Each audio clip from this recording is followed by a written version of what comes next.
Ya, Kompas Pagi masih menemani Anda, Saudara, bersama saya Fasyatrio. Sekarang saatnya kita akan bahas beberapa berita di harian Kompas di segmen Ulas Kompas, di mana kita akan memberikan apa saja berita-berita yang hadir di harian Kompas untuk edisi Jumat 19 Januari 2024. Apabila Anda melihatnya di halaman awal ini, Saudara, ada beberapa foto. Satu foto besar yang yaitu ada beberapa aktivis yang menyuarakan bahwa aktivis dan masyarakat peduli pelanggaran HAM mengepalkan tangan saat mengikuti aksi Kamisan ke-802 di seberang Istana Negara, Jakarta pada Kamis kemarin. Dan aksi tersebut bertepatan dengan peringatan 17 tahun aksi Kamisan yang konsisten digelar setiap pekan untuk memperjuangkan penuntasan kasus pelanggaran HAM di Indonesia, meski digelar setiap pekan hingga ke-802 kalinya. Negara tak kunjung menyelesaikan berbagai masalah pelanggaran HAM di Indonesia, sehingga mereka memang harus menyelenggarakan aksi tersebut.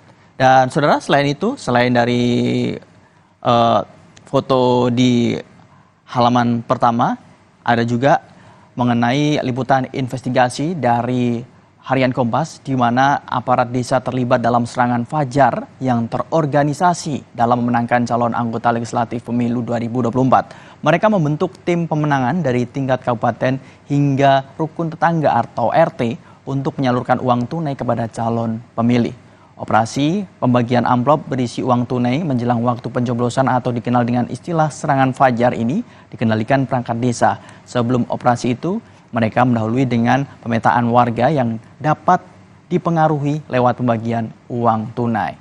Nah, tentunya apabila Anda memang penasaran dengan hasil investigasi dari beberapa jurnalis dari harian Kompas, Anda bisa langsung membacanya. Dan selain itu, Saudara, ada juga mengenai berita final Asia Tenggara di panggung Asia, di mana pertarungan Indonesia melawan Vietnam pada laga kedua penyisihan Grup D Piala Asia Qatar 2023 Jumat kemarin pukul 21.30, dan tentunya ini akan hadir nanti di pukul 21.30 waktu Indonesia Barat pada hari Jumat di Stadion Abdullah bin Khalifah Doha. Dan ini merupakan dua kekuatan besar di Asia Tenggara, tidak hanya meraih gengsi sebagai tim terbaik di kawasan, tim pemenang laga ini bisa meningkatkan ambisi lolos ke babak 16 besar. Raihan 3 poin nampaknya amat penting bagi langkah kedua tim yang berambisi lolos ke fase gugur, setidaknya menjadi salah satu dari 4 tim peringkat ketiga terbaik di fase grup. Jordi Amat, bek tengah dari Indonesia, mengatakan pertandingan melawan Vietnam akan berjalan sulit, terlebih kedua tim sudah saling mengenal dengan baik.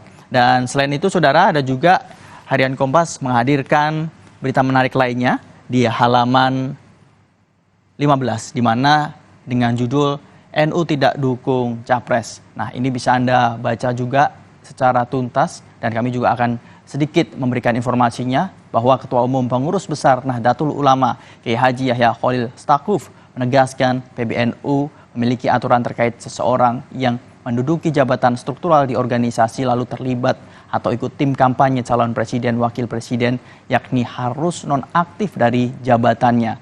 NU secara organisasi tetap tidak akan terlibat dukung-mendukung di Pilpres 2024. Bahkan PBNU akan menyampaikan atau mengumumkan nama-nama pejabat di struktur organisasi yang dinonaktifkan terkait dengan dukungan kepada pasangan Capres-Cawapres yang menurut Yahya para pengurus struktural yang sudah resmi menjadi tim kampanye Pilpres 2024 tidak mewakili sikap PBNU.